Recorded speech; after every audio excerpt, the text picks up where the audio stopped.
में मेडल बनाने की एक बात आई थी। आखिरी सवाल मेरा रहेगा आपसे जी। उन्होंने कहा कि हमने तो हमारे माता पिता पेरेंट्स को मेडल दिए थे, टिकैत साहब को हमने मेडल नहीं दी, वहाँ पे एक राजनीति हुई है। अब बात करते पहलवानों के धरने की। पहलवानों का धरना इतना लंबा चला, फिर फिलहाल एकदम तो बिल्कुल समाप्त हो गया वो 28 तारीख का दिन। उसके बाद में जो है बहुत से मोड़ आए इस आंदोलन में। फिलहाल लोगों ने अपडेट को इस चीज की क्या चलन लग रहा है, उसके बारे में क्या कुछ आपके पास अपडेट? देखिए, शर्म की बात है कि सरकार ने बृजभूषण शरण सिंह को इस तरह से बचाया, और बड़ी अफसोस की बात है कि पहली बार पोक्सो एक्ट में इस देश में किसी की गिरफ्तारी नहीं हुई। और इन खिलाड़ियों को देश हमेशा याद करेगा, ये इतिहास में दर्ज हो गए कि इन्होंने जो खेलों के अंदर जो सड़ांध है और जो सिस्टम में गंदगी फैली हुई है, जो बहन बेटियों का अपमान करती है, आप निश्चित तौर पर मान करके चले कि ये देश इनका ऋणी रहे। लेकिन देश के लोग कंफ्यूजन में हैं कि एकदम रूप बदल गया चीजों का।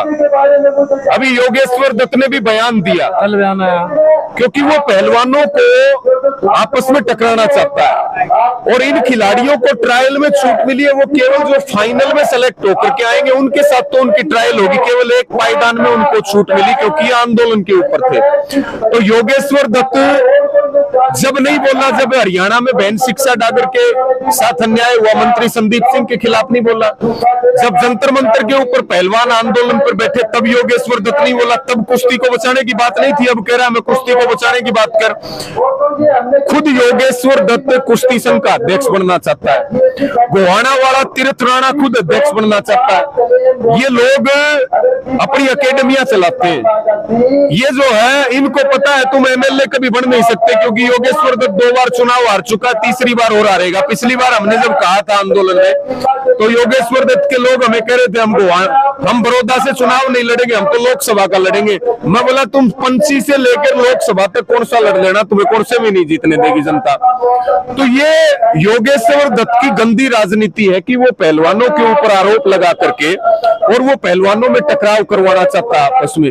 ऐसे आदमी को जिसे कुश्ती ने पहचान दी, आज वो बृजभूषण शरण सिंह के तलवे चाट रहा है। विनेश फोगाट ने भी बोला। तो आपने जो सवाल पूछा है, मेरी आपके माध्यम से भी भाई बजरंग पूनिया है, बहन विनेश फोगाट है या साक्षी मलिक है, उनसे मेरी भी आपके माध्यम से ये अपील है कि देश के लोगों के मन में बहुत सारे सवाल है, आपके ऊपर भी बहुत सारे सवाल है। आपकी नीति और नीयत पे किसी को कोई शक नहीं है, लेकिन एक बार आपको सामने आकर के और पूरे देश को सारी बातों से अवगत करवाना चाहिए, क्योंकि ये देश बिना किसी स्वार्थ के, ये किसान, नौजवान, माताएं, बहनें, ये खापे और संगठन बिना किसी स्वार्थ के आपके साथ इन्होंने गर्दन अड़ा दी थी, छाती अड़ा दी थी। तो बहुत सारे सवाल जो विपक्ष के लोग हैं, विरोधी हैं, वो हवा दे रहे हैं। तो बेहतर होगा कि आप लोग सामने आकर के जवाब देंगे तो लोगों का विश्वास बढ़ेगा, बना भी रहेगा। और आगे कोई वर्ग या कोई नौजवान अन्याय के खिलाफ लड़ेगा तो ये देश सोचेगा नहीं, बल्कि और ज्यादा ताकत के साथ देगा। लेकिन ये बिल्कुल तय है कि बेटी बचाने वालों का और विनेश फोगाट को बेटी मानने वाले प्रधानमंत्री जी की सच्चाई इस देश ने देख ली है, और इससे बड़ा इस देश में महिलाओं का कोई अपमान नहीं हो सकता कि सड़कों पे उनको घसीटा गया। जी, बबीता फोगाट के विचार भी आपने सुने होंगे। उन्होंने एक वीडियो बना करके जो है साक्षी मलिक को बोला कि आपको कांग्रेस से अगर टिकट चाहिए, कांग्रेस में अपना आना है तो सीधे सीधे आ जाओ। उससे पहले साक्षी मलिक और सत्यवर्त दोनों लाइव आकर के पूरे आंदोलन के ऊपर उन्होंने बात रखी थी, वे किस प्रकार से हमारे को यूज कराया गया या वहां पे इस तरह से।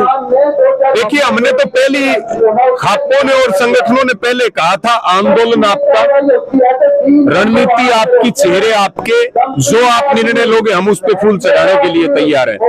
9 तारीख का कुरुक्षेत्र की पंचायत में ऐलान हुआ था कि अगर बृजभूषण की गिरफ्तारी नहीं हुई तो हम जंतर मंतर या रामलीला ग्राउंड इन पहलवानों को लेके जाएंगे। बाद में भाई बजरंग पूनिया ने कहा हम पंचायत बुलाएंगे, हम रणनीति बनाएंगे। तो हमें उनकी रणनीति का इंतजार था, लेकिन आखिर में जिस तरह से चीजें हुई वो आगामी आंदोलनों के लिए कुछ झटका है। तो इसलिए मेरी पहलवानों से अपील है कि वो सामने आकर के एक एक सच्चाई बताएं। किसी ने उनके साथ गलत किया उसका नाम बताएं, या कोई दबाव उनके ऊपर था वो बताएं।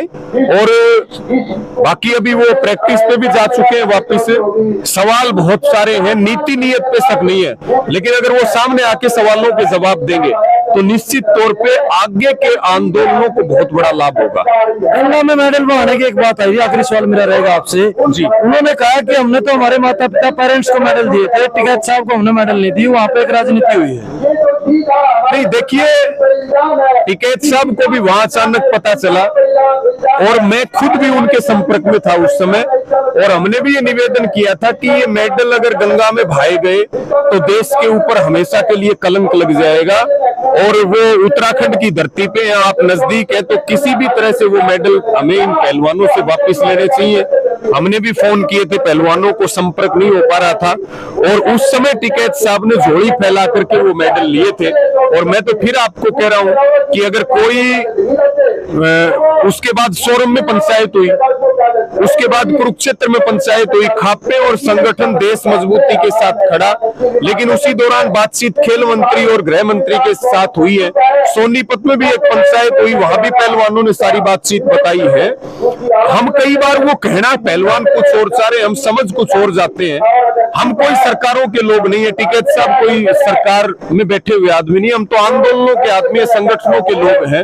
और कोई संगठन का व्यक्ति और आंदोलन का व्यक्ति जो ईमानदारी से लड़ाई लड़ता है वो कभी किसी के साथ गलत नहीं कर सकता। ये तो देश की शान है, और बहन और बेटियां हैं, इनके बारे में तो करना बहुत दूर की बात है, हम सोच भी नहीं सकते। हम तो इनकी इज्जत के लिए गर्दन तक कटवा सकते हैं, वो लोग हैं जी।